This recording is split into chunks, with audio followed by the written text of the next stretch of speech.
B'siyata d'shmaya, we're going to learn Shabbos Daf Gimel. We're going to start 3 lines from the bottom of Daf Beis Amud Beis. Omar le Rav Masna le'Abaya. Ho tamni havyon, tarti sri havyon. The translation of those words are there only 8?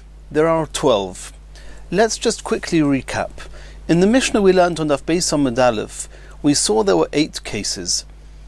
The 8 cases, the first 4 of them were as follows. 2 of them, the Oni, the person in the Rosh Hashanah, did the entire Melacha himself, Akira, Ha'avora, either in or out, and Hanocha. And the second 2 cases was the Balabayis, who did the Melacha himself. The last 4 cases were cases where the Balabayis did either an Akira, or an Akira with a Hitzah, or a Knisa with a Hanocha, and the same with the Oni. He did either just the Akira, or an Akira with a Knisa, or a Yetzia with a Hanocha. Now, since there's 4 cases, in every case you've got 2 participants. You've got the Oni did half, and you've got the Osher did half. So they both did half the Melacha, which is Osa Midrabanon. It's Potur. You don't get the punishment of Misa, but it's Osa. So for some reason, the Mishnah chose Shtaim Shein Arba Bifnim, which is 2 cases of Ptur and 2 cases of Chiyuv for the Oshir, and then the same in the Mishnah of Shtaim Shein Arba Bibachutz for the Oni. But that's only taking into account 4 cases of Ptur. Potter Aval Osa. What's with the other 4? Whenever you've got the Oni is Potter, the Osher is also Potter. The Oni did half, the Osher did the other half. The person, the Balabayis, did half, and the Oni did half. That's the question of the Gemara. That's what Rav Masna asked Abaya. Why in the Mishnah are there only 8 cases altogether, of which 4 Chiyuvim and 4 Potter? There should be another 4, because every case of Potter, in each case there's 2 people are Potter. The Balabayis did half and the Oni did half.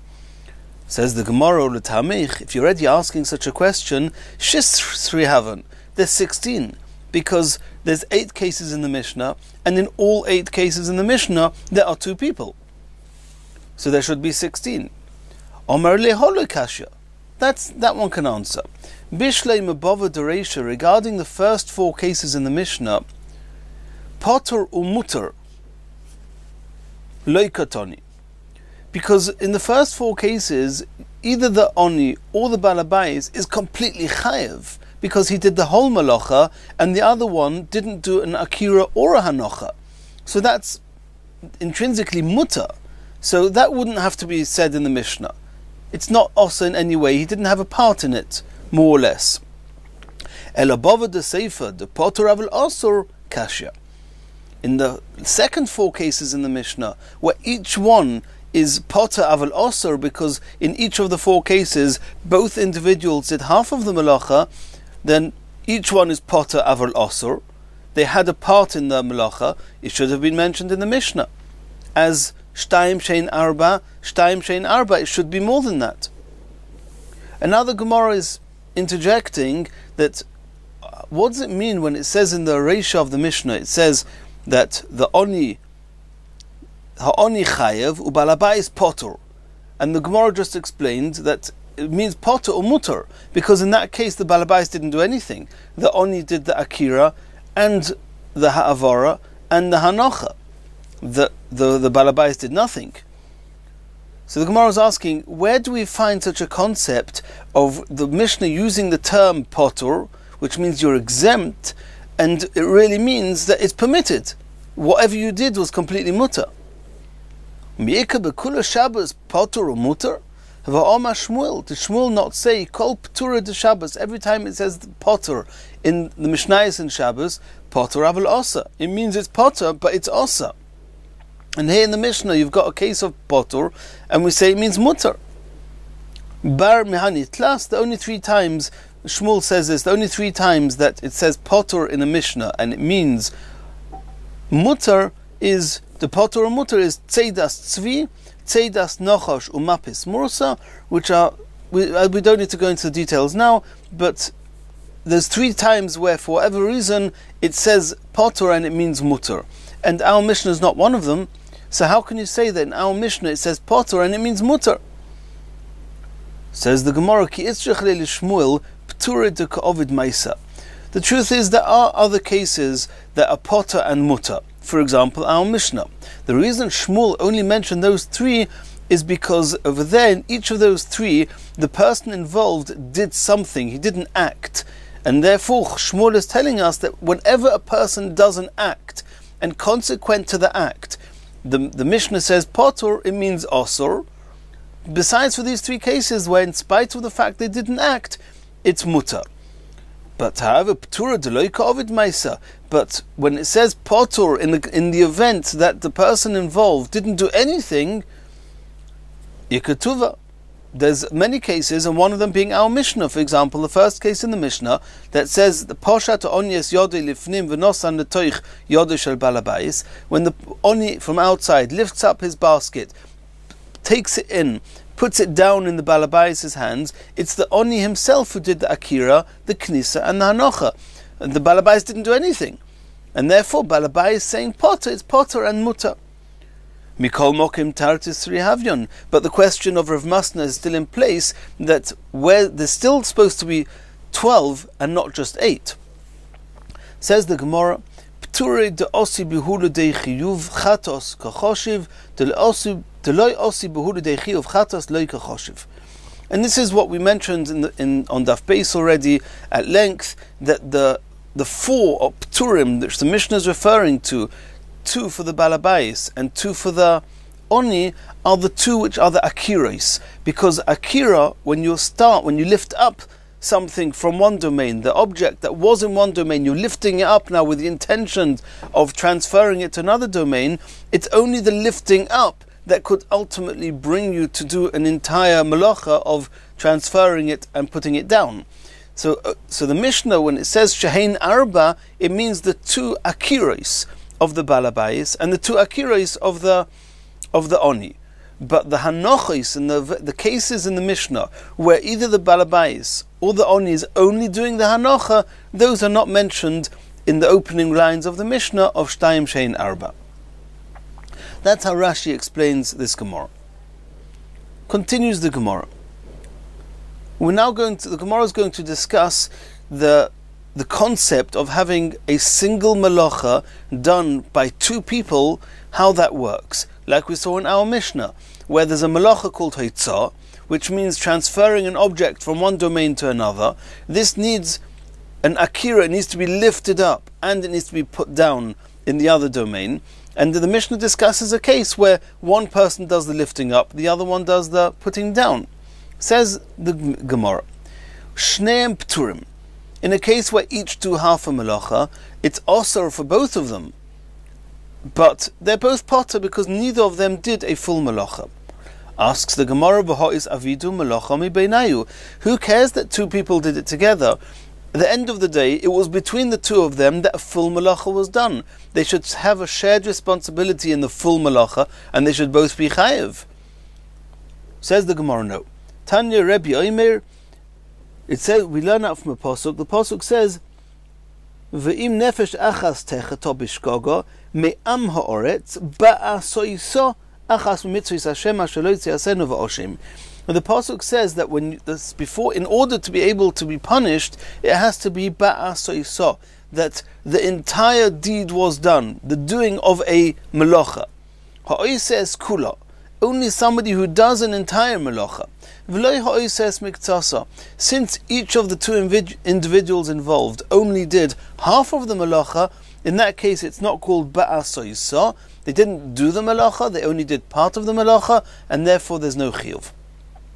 Yochid v'osa oisa chayev. If an individual does a full malacha, he's chayev. Shnayim v'osa oisa. If 2 people together do a malacha, p'turin they are potter. It's menami omer b'chia bar gamda. Nizr kol mipiach habura. In the Beis Medrash, it was nizr, it was thrown out from the people in the Beis Medrash. It was unanimously agreed upon V'omru, and they said that from ba'asoisa, from this word ba'asoisa, yochid she'asah chayiv, an individual who does an entire malacha is chayiv. Shnayim she'asuah, but if two people between themselves did a full malacha, p'turin, they are potter, like it says in our Mishnah. If the oni and the balabais each did half a malacha, then they are potter.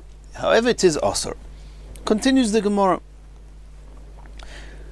Till now we've been discussing in the Mishnah, when you either lift up some food, the balabais lifts up some food and takes it out, sends it out to the oni, or the oni takes the food out, or the oni takes an object, namely his basket, and brings it into the domain of the home of the balabais. Now we're going to discuss what happens when a person is carrying an object on his shoulders and the person himself starts moving. He was in a stationary position, now he starts moving. Is that considered an akira regarding whatever he's holding on his back? Says the Gemara, Boy minei Rav mi Rebbe. Rav asked the following question to Rebbe. Hit inoi chaveroi oichlin umashkin. If his friend laid him, put on his back, whatever it is, food and drink, v'hoitzion l'chutz, and then the person, he was inside in Roshus HaYochid, in a home, he started walking out. Now, what's the halacha? Akiras gufoi ka'akiras chayfetz v'mekoymoi domi.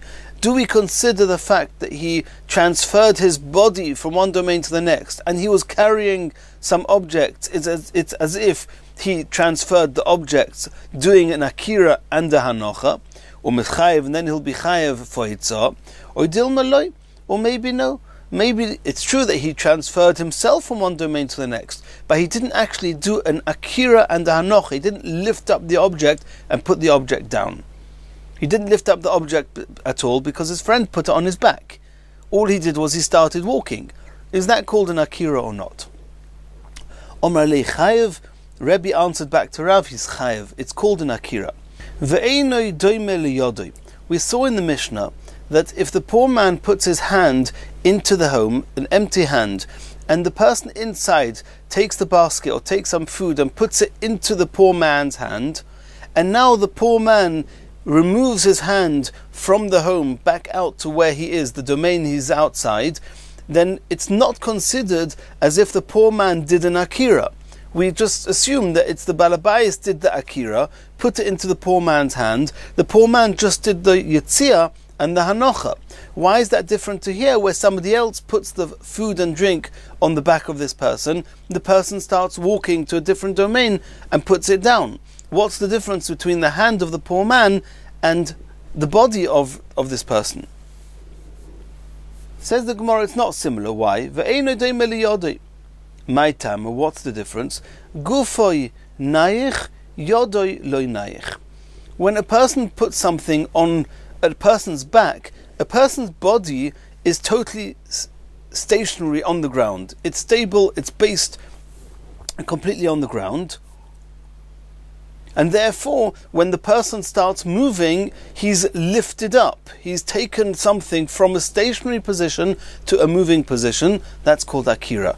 However, his hand, a person's hand is moving all over the place. A person's hand is not intrinsically stable and stationary. And therefore, when the balabais put something into the poor man's hand, it's not as if now it's in a stationary position and the oni started moving it. No, the hand is a moving item all the time, is a moving being, and therefore, if the rich man, if the man, the balabais, lifted up the food and put it into his hand, it's as if the balabais started the movement and the poor man just continued it, and that's why we don't attribute the akira to the person, to the oni. Omale Rav Chia l'Rav. Rav Chia commented to Rav. It was Rav that asked Rebbe this question, and Rebbe answered it. Rav Chia said to Rav, Bar Pochsi, you're the son of Gedolim, but I've got a question. Lo yamina lecho, did I not tell you? Ki koi Rebbe b'hai mesechta, lo teshayli b'mesechta achrita. When Rebbe, you asked him a question in Hilchas Shabbos, Right? He's not learning Hilchos Shabbos now. I told you, do not ask Rebbe a question in one Masechta when he's learning a different Masechta. Dilma lav adatei. Maybe you're going to ask him something delicate, something that's not explicit, and he's going to have to work through the logic of the sugya, the svaros, from scratch. He's not going to be completely involved in the sugya, and he may make a slight misjudgment. Dilav de Rebbe gavra rabahu. If not that Rebbe is such a great person and he actually answered you completely correctly, Kosva say you may have embarrassed him. He could have answered you with a not 100% accurate answer. But the truth is that he answered you accurately, and we even have a brisa to the same effect as what Rebbe said. The Tanya we learned in a brisa, if a person was laden with food and drink from before Shabbos on his back, and after Shabbos came in, he went out with the food on his back, chayev is chayev, because it's not similar to the hand, which is exactly what Rebbe said. Rebbe said it's not that holding food on a person's back, on his body, is a much more stable position, and therefore starting to move is called an akira, and it's not similar to a person's hand, which is not called a stationary position. Continues the Gemara, Omar Abaya. Pshita li that yodoi shel odom einoi loikru shus harabim v'loikru shus hayochid. It's clear to me from the Mishnah, says Abaya, that the hand of a person is not like Rishus Harabim and not like Rishus Hayochid.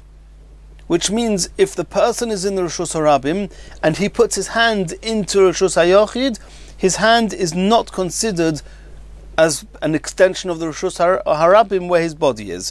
And if the person is in Rishus Hayochid and his hand is in Rishus Harabim, we do not consider his hand as an extension of the Rishus Hayochid where the person is standing.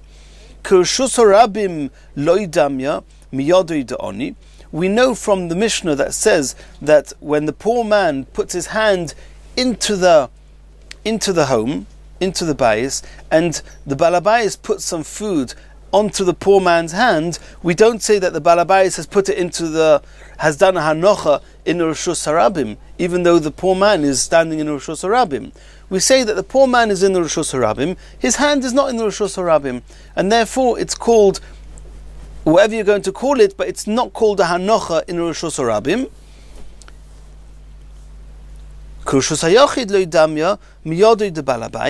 And when the balabayis puts his hand out into the Rishus Harabim, we do not say that the hand of the balabayis is considered an extension of the Rishus Hayochid, because we see that it's called a knisa. He's bringing it in from the balabayis. If he puts his hand with food in outside into the Rishus Harabim, and then the oni takes the food out of the balabayis' hand and puts it down, we say that the oni has just done a hanocha. If the balabayis' hand is an extension of the Rishus Hayochid, then the oni taking the food from the balabayis' hand is actually doing an akira from one Rishus and a hanocha in another Rishus, and he would be chayev, and that's not what it says in the Mishnah. So that's clear that even though a person is standing in one domain and his hand is in another domain, his hand does not become an extension of the domain where he's standing. Boy Abaya. Abaya is, however, asking, Yodoi shel odom mahu sheteose karmelis. Do we assume that if a person's hand is in a different domain to where he's standing, does his hand now become a karmelis? Karmelis is a new type of domain. Min HaTorah, it doesn't exist. The Rabbanon said that a karmelis, which is a type of domain which is not a Rishus Hayochid and not a Rishus Harabim, and Min HaTorah, it's like a mokim p'tur that we learn about, that you're allowed to carry, or you're allowed to transfer from a mokim p'tur to a Rishus Hayochid, or from a mokim p'tur to a Rishus Harabim, and vice versa, from a Rishus Harabim or a Rishus Hayochid into a mokim p'tur. But a karmelis, the Chachomim said, has the halacha of a domain that you're not allowed to carry to it or from any other domain. The question is, the hand of a person, when it's stretched out into a different domain, does his hand now have the status of being a karmelis or not? A scenario where this could make a difference is if a person is standing at the door of his home in Rosh Hashanah, he has something in his hand, and on Shabbos he stretches out his hand into the Rosh Hashanah. He doesn't put it down, nobody takes it from him. Is he allowed to bring his hand back in to the Rosh Hashanah? If we say that his hand is just not a domain, and then there's no reason not to bring it back in. He did an akira in his home, he's going to do hanocha back in his home, and it's as if he hasn't done a melacha. But if a person's hand, when it leaves the domain he's in, now has the halachic status of a karmelis, then you're not allowed to take something from a karmelis into Rosh Hashanah. So you have to keep your hand stretched out for the entire Shabbos. That's going to be the question. That was the question that Abaya asked. Mi konsuha rabbonon lahadure legabe. Did the Chachomim give a knas, say that since you were not allowed to, you should not have put your hand out with this item, with this object in your hand, we're now punishing you, keep your hand out there, and it has the halach of a karmelis? Or do we say, no, his hand is not a karmelis, and you can bring your hand back in? Tashema, we saw in the Brisa, if his hands were full of fruit, and he stretched his hand out into Rosh Hashanah. Toni Chode, in one Brisa it says, you're not allowed to bring your hand back in. V'tani Idoch, in another Brisa it says, Mutar lachzira, you are allowed to bring your hand back in. My love, we can assume, this is what they're arguing about. Marasova, the Brisa that says that you're not allowed to bring your hand back in, Kekaramelis domi. It's because the Chachomim said that a person's hand in a different domain has the status of a karamelis.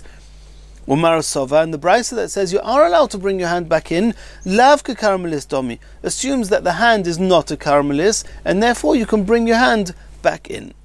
Says the Gemara, no, this is not a proof. It could be that both Brisas agree that a person's hand is a karamelis. Nonetheless, we can explain the seeming contradiction between the two Brisas. The Brisa that says you're not allowed to bring your hand back in, lemato me'asara, is talking about where you stretched your hand out within 10 tefachim from the ground. If it's 10 tefachim from the ground, then you stretched your hand out into a Rosh Hashanah. So we said you stretched your hand from Rosh Hashanah into Rosh Hashanah. We do not let you. It's a knas that we do not let you bring your hand back in. Not the can. But in the Brisa that says that you are allowed to bring your hand back in, l'maylo me'asara is talking about above 10 tefachim, and above 10 tefachim there's no Rosh Hashanah, and therefore you're allowed to bring your hand back in. Only above 10 tefachim, where it's also to stretch out from Rosh Hashanah into Rosh Hashanah, just below 10 tefachim, since it's also, the Chachomim gave you a knas. However, above 10 tefachim, which is a mokim ptur, there is no Rosh Hashanah above 10 tefachim. Stretching out to an area, to the airspace above 10 tefachim off the ground is not osa, it's mutar, and therefore if you did it, the Chachomim did not punish you, and you can bring your hand back in. The Gemara is now offering a third suggestion to explain the contradiction of the two Brises. It could be that both Brises are talking about that you stretched your hand out below 10 tefachim. V'lav kekaramelis domi. And both hold that the hand is not considered a karamelis. V'loi kasha. And nonetheless it's not a contradiction. The Brisa that says that you're allowed to bring your hand back in mib'oid yoim, is talking about that when you stretched out your hand, it was still daytime.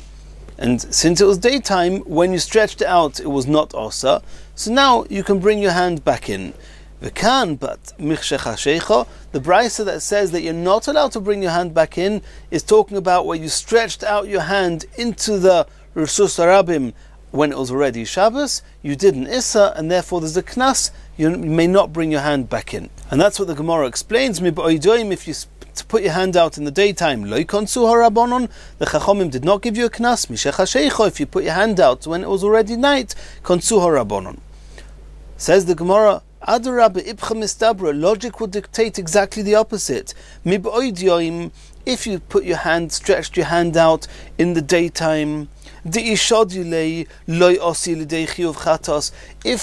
for whatever reason, intentionally or by mistake, you drop the item, then you haven't done a chiyuv chatos, because when you did the akira, when you lifted up the object and you did the taking out of the object, it was still daytime. So even if you do a hanocha now and you drop it down in the opposite, in a different domain, you will not be chayav chatos, because you don't have an akira on Shabbos. And therefore, liknasei rabbonon, then it's more appropriate to give the knas, because at the end of the day you shouldn't have done this. But since even in the event that your hand gets tired and you drop the item, it's not going to be a chiyuv chatos, we can allow ourselves to give you that punishment. Worst comes to worst, you'll drop it because you won't be able to hold it so long, and you will not have transgressed an avera of chatos. Mishechashecha, however, if you put your hand out when it was already dark, that means you did an akira on Shabbos. And now if you're going to drop this item at any point, you will then have done a transferring to a different domain and a hanocha by dropping it, and that's severely osa. And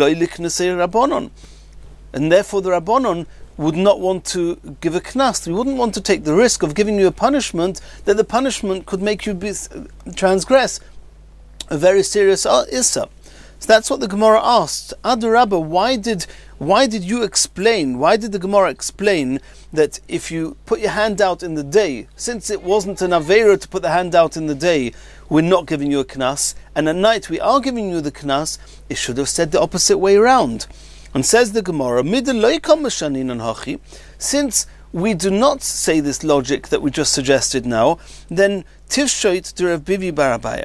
It would help us understand a sugya, a question that Rav Bivi bar Abaya asked. The boy Rav Bivi bar Abaya. Rav Bivi bar Abaya asked the following question: Hidbik pas betanur. In the time of Chazal, how did they used to bake bread? They used to take some dough, they used to stick it onto the walls of an oven, and it used to be hot, there were coals and woods, and it would bake. What happens if this person, he stuck the dough onto the side of the oven on Shabbos by mistake? We know that to remove bread from an oven is also osa. We're going to see later on Daf Kuf Yud Zayin why the Chachomim prohibited us to remove the dough from the walls of an oven. But it's a midrabanon. Over here, this person put the dough onto the oven on Shabbos.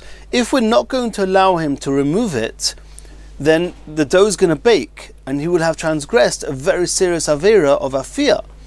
If we allow him to remove it, he will have transgressed the Issur Rabbanon that doesn't allow us to remove the dough, but at least he'll be saved from baking on Shabbos. That was the question. Did they allow him to remove the dough before it's going to get baked, and then he will have transgressed a chiyuv chatos? Tifshoit deloi hitiru.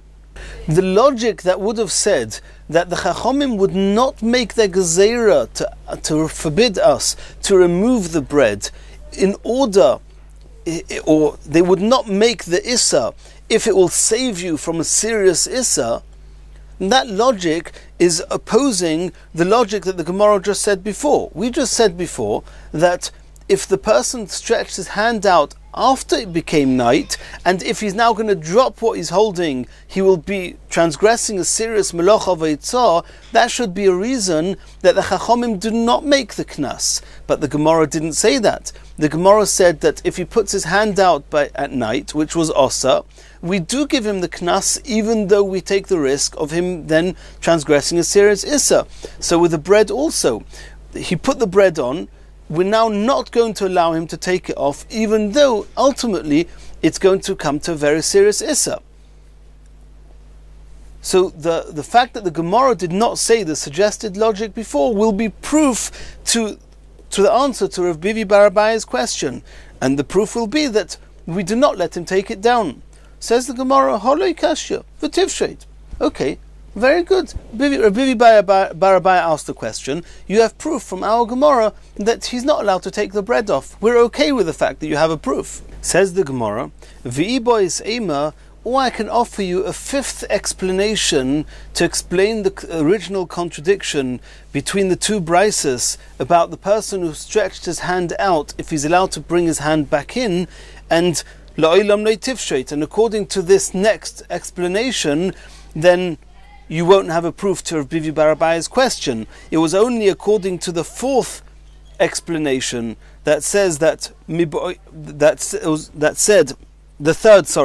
only according to the third explanation that said that kan mib'oidyoim, kan mishechashecha, that mib'oidyoim loy konsur rabbonon, mishechashecha konsur rabbonon. There the Gemara said ibcha mistabra and offered a fourth explanation, and we tried to bring proof from the fact that the Gemara did not say that fourth explanation. We tried to bring proof to the question of Rav Bivi bar Abaya. Says the Gemara, I'll give you a fifth explanation, and then it won't be any relation. There will be no connection to Rav Bivi bar Abaya's scenario and his question. What's the fifth explanation? V'lo kasha. Can the brisa that says that you're allowed to bring your hand back b'shoigeg is talking about that you put your hand out by mistake. If he put his hand out by mistake, they didn't give him a knas. Kan b'mezid. Says the Gemara, b'shoigeg loy konsur rabbonon, b'mezid konsur rabbonon. If you intentionally put your hand out, knowing that it's Shabbos or Shabbos is about to come, and you put your hand out, we gave you a knas. You can't bring your hand back in. And Rashi and Tosfos here go lengthy explanations why you cannot use this thesis at all to clarify Rav Bivi bar Abaya's question and how to answer it. Vi bois ema, the Gemara is suggesting a sixth explanation to explain why the two brises are not a contradiction. Idi v'idi b'shoigeg. Both brises are talking about that you put your hand out by mistake. The whole discussion is, do we make a knas when a person does such a thing by mistake in order to avoid it being a mazid? That means if he would do it by mazid, of course we would give him a knas. Do we say that since had you done it by mazid, you would have a knas, then we're also giving you a knas if you do it by mistake or not? Mar sovar konsu shoigig otumezid. The brisa that says that you're not allowed to bring your hand back in holds that since we would give you a knas when it's a mezid, we give you a knas when it's b'shoigig as well. Umar sovar loy konsu shoigig otumezid. The brisa that says that you are allowed to bring your hand back in says that since you put your hand out by mistake, we did not give you the knas. V'i boisema, says the Gemara, a seventh explanation to explain the contradiction. La'olam loy konsu. There's no knas. V'loy kashya. Kan la'oisa chotzer, kan la'chotzer acheres. It depends if you're bringing your hand back is back to the same place where you originally started, or if somehow taking your hand back into a Reshus HaYochid is really bringing it back into a different domain than it was where you first started. And Rashi explains that bringing back could mean that I'm standing in one Reshus HaYochid, I put my hand out into Reshus HaRabim, I bring my hand back into Reshus HaYochid. Or the other option would be, I'm in Reshus HaYochid, I put my hand out, and the question is, instead of bringing my hand back, I actually throw what I've got in my hand over to a different Reshus HaYochid. So, for all intents and purposes, the Akira was in Reshus HaYochid, the Hanocha was in Reshus HaYochid, then it should have the same halachas. No. The Gemara says that if you bring it back to the same Reshus, it's mutter, and that was the brisa that says you're allowed to bring your hands back. The brisa that says that you're not allowed to bring it back, it means you're not allowed to throw it into a different Reshus HaYochid. Kedaboy minei Rava mirav Nachman, and this was the question that Rava asked of Nachman. His hand was full of fruits, and he stretched it out into Reshus HaRabim. Is he allowed to bring it back to the same chotza, the same reshus hayochid, the same yard where he was before he stretched out his hand, omale mutter. It's allowed. Lechotza acheres, but to throw it into a different yard or garden, mahu omale osa. You're not allowed to. Umayshna, what's the difference between them? Lechi teichel alo kura de milcha. He answered him saying, well, when you eat or when you measure a volume of a kur of salt, then I'll tell you the reason. And he didn't mean this seriously, because he straight away told him the reason. Hasam lo yis'avad machshavtoi. When you bring it back into the same reshus that you started, then at least any intentions you may have had with wanting to transfer the item from to anywhere, at least nothing came of that. So we'll let you bring your hand back in. But if you're going to now throw it to another domain, even if it's a similar domain, Reshus HaYochid to Reshus HaYochid, then at least what you wanted to do will have been done, and that's one step closer to transferring something from one Reshus to another, which would be Asa, and therefore the Brisa says you're not allowed to throw what you have in your hand into another Reshus, into another Chotza. And Yetz Hashem, in the next year we're going to carry on from here.